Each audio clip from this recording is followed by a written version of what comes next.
Walakin hamdalah alhamdulillah.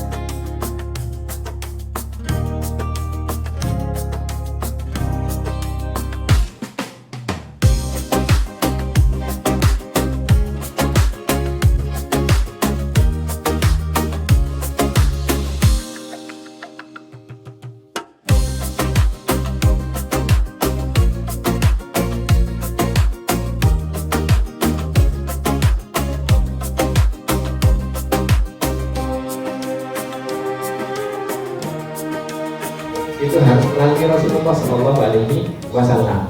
Tidak bisa tanpa melalui Rasulullah Shallallahu Alaihi Wasallam. Apapun itu, termasuk kita dalam kondisi sekarang ini yang kita ingin mengkaji tentang zikirnya para sahabat bagaimana.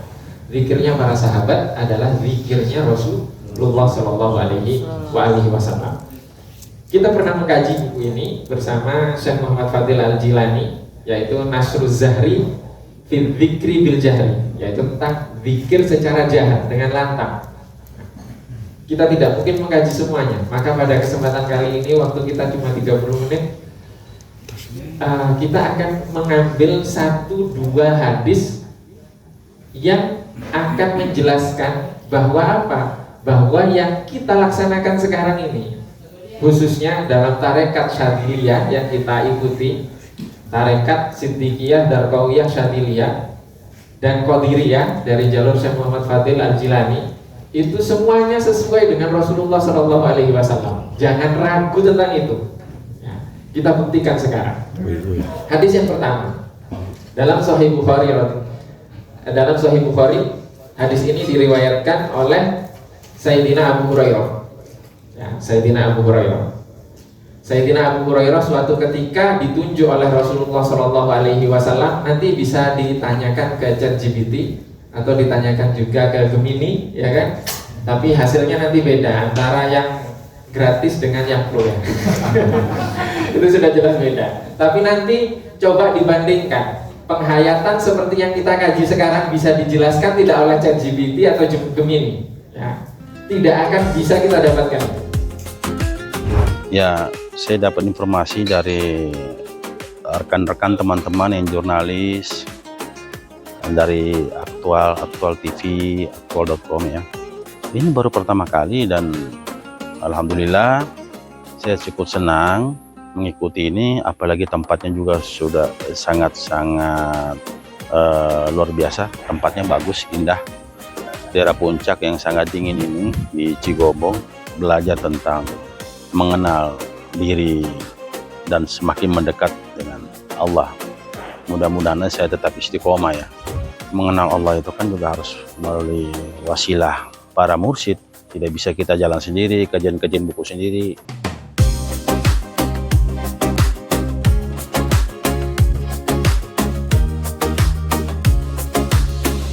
Sabtu minggu lalu kan sempat ikut kajian tuh di rumahnya Nafis.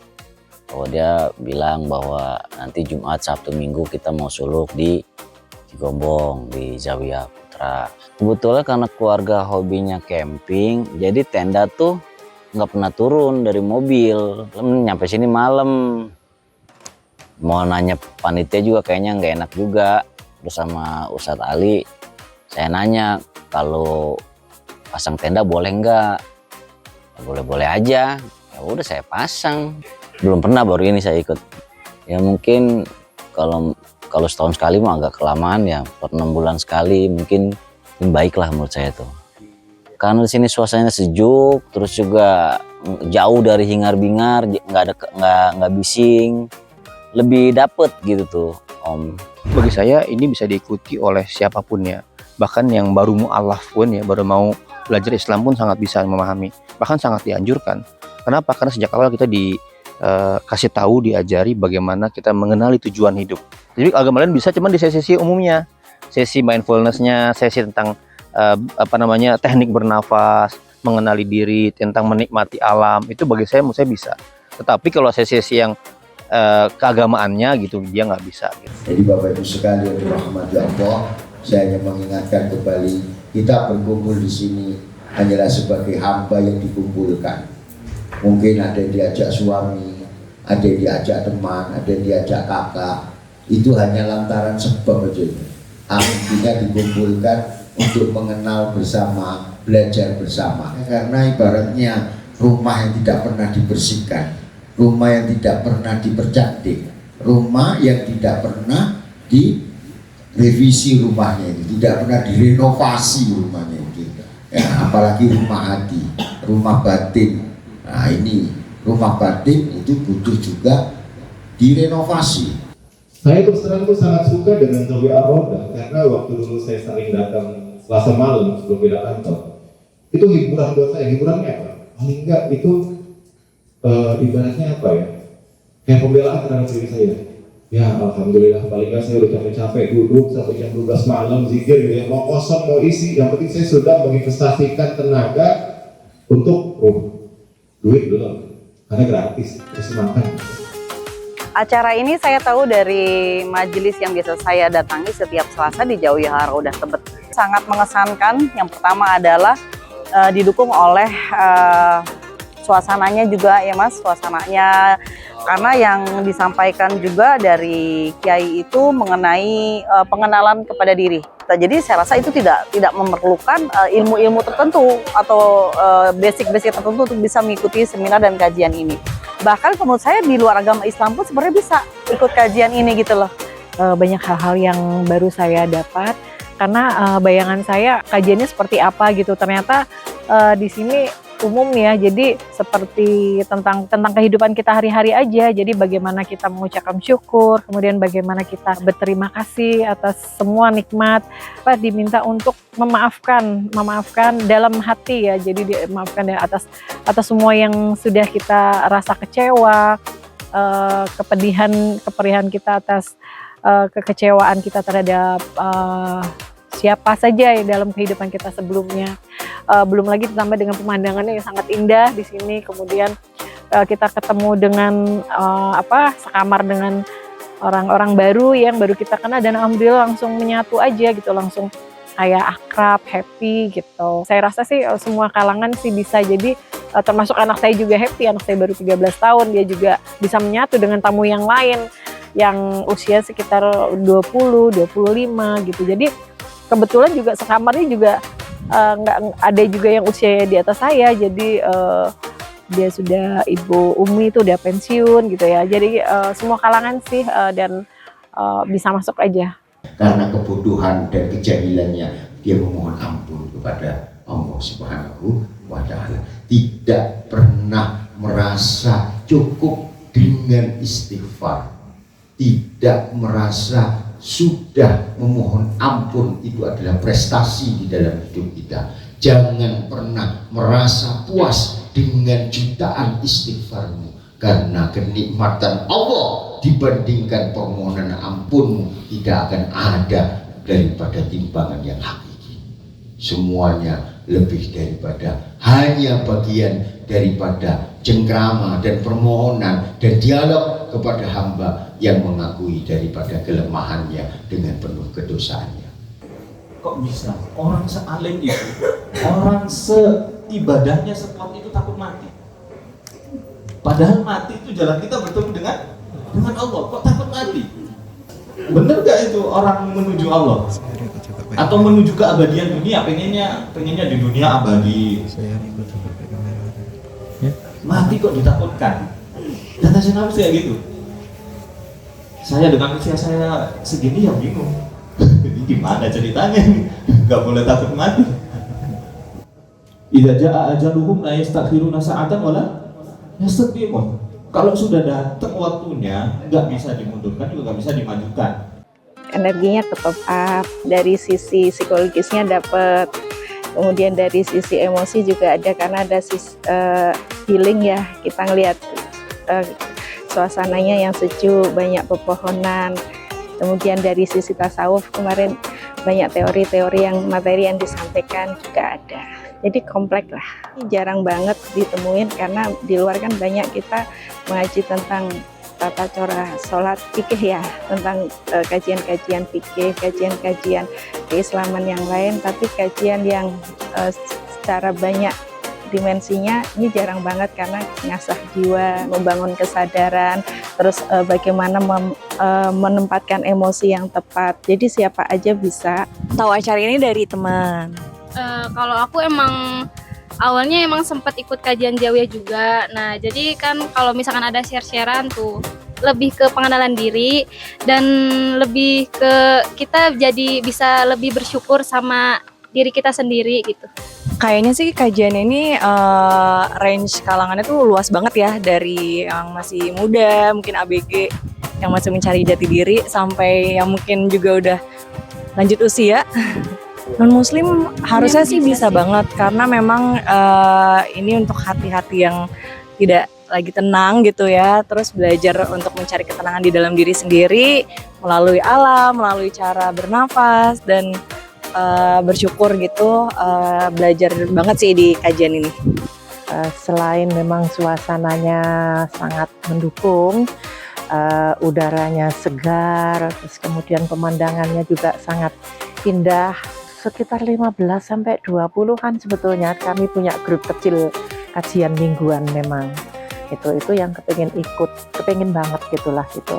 Mudah-mudahan ke depan Ustadz Nafis sama Ibu Ninda bisa menindaklanjuti untuk kegiatan-kegiatan semacam ini yang insya Allah sangat-sangat bermanfaat untuk kami, baik dari yang usia muda ataupun yang usia lanjut gitu, untuk persiapan ya, bukan hanya untuk akhirat tapi untuk urusan dunia pun ini sepertinya Ustadz Nafis juga memberikan support yang sangat bermanfaat buat kami. Bahkan beliau mencoba masuk ke dalam madrasah nizamiyah. Madrasah nizamiyah itu pada saat itu bahasa sekarang universitas, dikelola oleh saudara kandungnya Al-Imam Hujjatul Islam Al-Ghazali, yaitu Imam Ahmad Al-Ghazali. Ditolak. Akhirnya dia masuk ke universitasnya Syekh Abu Sa'id Al-Mahdumi. Berproses, berguru itu Imam Abdul Qadir Al-Jilani, pendiri Thariqah Al-Qadiriyah yang kita ada di dalamnya dalam binaan, dalam irsyad guru kita Syekh Muhammad An-Nafis.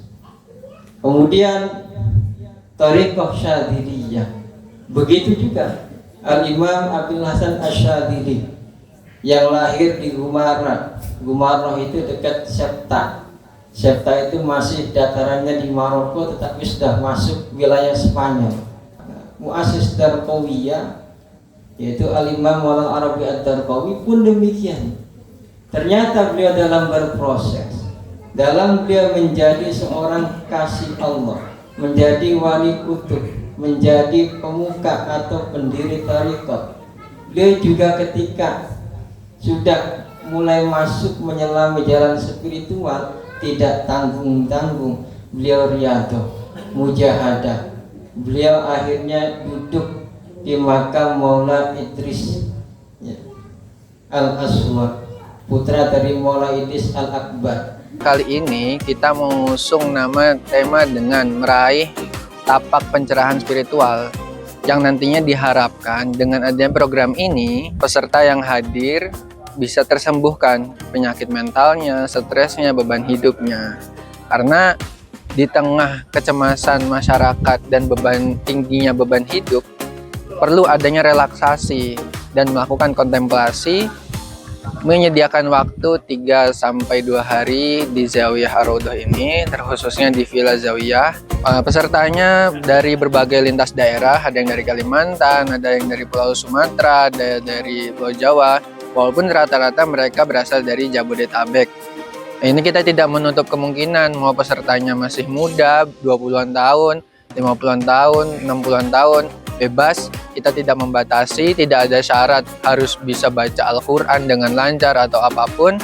ikhwan akhwat perempuan laki-laki bisa sangat sekali untuk mendaftar acara ini pada program atau kesempatan mendatang. Saran buat kegiatan ini diadakan lebih sering, terutama buat event-event mungkin terbuka buat teman-teman yang di kantor ada corporate mau ngadain acara healing atau penyadaran, kesadaran, tidak harus yang terlalu spiritual banget, tapi bangun kesadaran secara emosi, bisa juga datang ke sini, ada event-event yang lain gitu. Mungkin lebih sering juga lebih bagus. Pesan dari kami supaya membiasakan apa yang sudah terlatih di sini, mulai dari Qiyamul Lail, rutin melaksanakan sholat 5 waktu secara berjamaah, beserta zikirnya, serta berkumpul dengan komunitas yang baik sehingga menjaga frekuensi atau energi kebaikan yang telah dia dapat di Villa Zawiyah ini. Sementara menurut saya ini generasi muda itu yang paling pas sebenarnya ikut kajian ini. Terutama anak muda ya, Gen Z, Gen Alpha yang mudah sekali mengalami gangguan mental gitu. Kalau yang tua kan memang persiapan lah, memang nyari bekal kita nih, kayak saya nih kan udah 40 ke atas. Kalau kata orang Betawi mah lebih dekat ke tanah. Jadi jangan ragu teman-teman untuk bergabung ke Zawiyah. Jadi sayang banget kalau nggak diikutin. Jadi untuk teman-teman luar sana, yuk ikut bareng-bareng untuk nanti next, insya Allah next month mungkin akan diadakan lagi. Nanti bisa hubungi Zawiyah Rodah atau nanti akan disebarkan infonya. Gak usah ragu karena mungkin yang masih ikro pun nggak masalah Iya, ikut kajian ini. Ikutan deh, karena ini akan rilis banyak hal, terutama emosi, dan tidak hanya rilis, teman-teman akan menemukan banyak kesadaran baru. Mudah-mudahan teman-teman dengan ini akan lebih tertarik lagi dan senang dan berminat betul untuk mengikuti. Insya Allah nanti kalau udah coba ikut di sini akan kepengen lagi deh. Nanti juga akan merasakan hal yang saya rasakan. Saya juga pertama kali di sini. Gitu. Nanti bisa ketemu saya juga mungkin insya Allah.